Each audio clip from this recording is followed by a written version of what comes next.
Hey guys, it's Chris Wong. I'm filming this video as of July 14th, 2025. I'd like to talk about the general thinking of collecting points for your credit card or store points versus the mindset of buying ETFs that give you monthly dividends. So as a disclaimer, I'm not a financial advisor. I'm just a guy who's interested in trying to improve my wealth, trying to improve my portfolio, and trying to achieve financial independence, retire early. So this is based on the years I've been investing and based on the times I went to the grocery store or any other retail store. I'm waiting in line to buy something and the customer in front of me gets very mad about not being able to collect points because they didn't have the right credit card or the store system is not working properly, that they couldn't collect points for the purchase.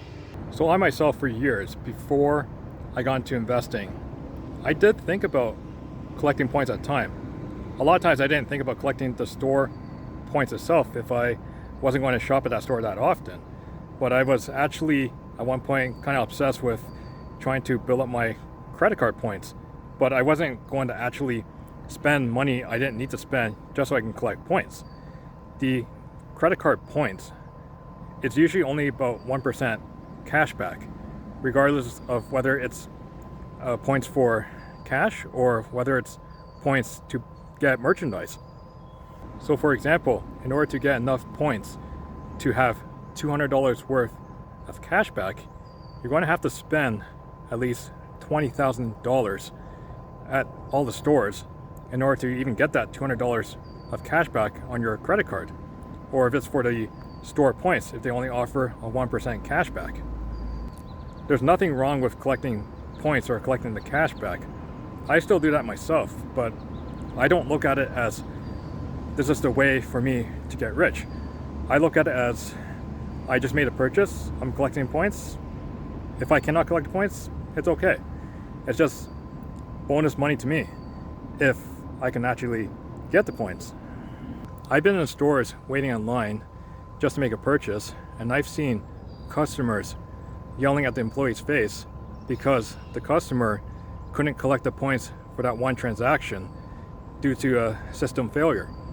And when I was actually looking at the total purchase, the total purchase was like $150 of a credit card transaction or a debit card transaction, but the $150 you spend only gets you $1.50 in points.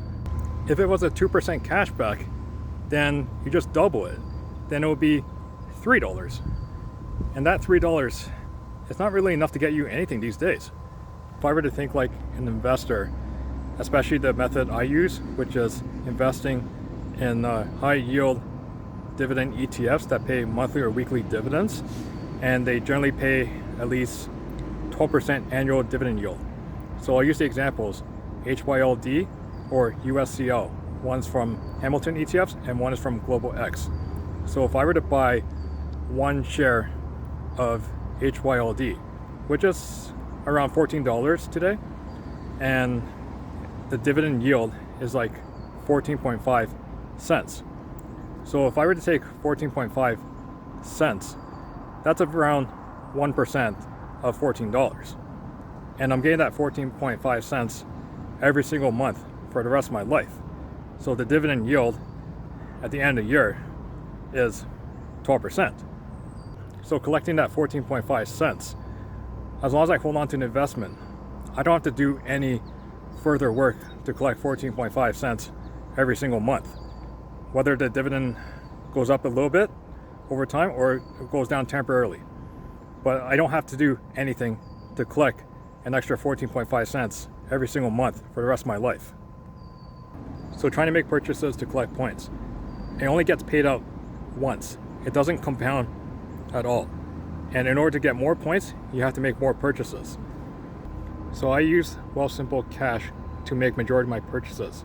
It's a 1% cash back. I usually use this card to make purchases because I want the cash to stay within Wealthsimple, and any extra cash back I can actually put into investments so that I can keep giving me monthly dividends for the rest of my life. The Wealthsimple Cash unlimited to the money that's in my account, or if I withdraw a reasonable amount of cash from my margin account. But I still have to be very careful that I stay within a reasonable equity ratio relative to debt if I'm going to withdraw out of my margin account. But as of right now, I use very little margin in my Wealthsimple margin account just so I can keep it safe. And I was working a different job in my 20s. I used to spend a lot of money on gas because the workplace was far away, and I built up credit card points with it, and I also used it to make other purchases. But then now I think about it, I actually collected $500 worth of points over like 10 or 15 years. So that means I spent $50,000 over the last 10 or 15 years just to get $500 worth of points.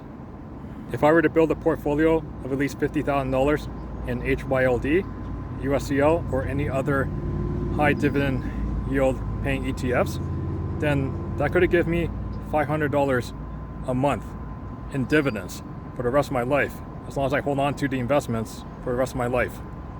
I hope you guys liked the video. If you liked the video, please give me a thumbs up. Otherwise, please subscribe to my channel for future videos. Thank you guys for watching.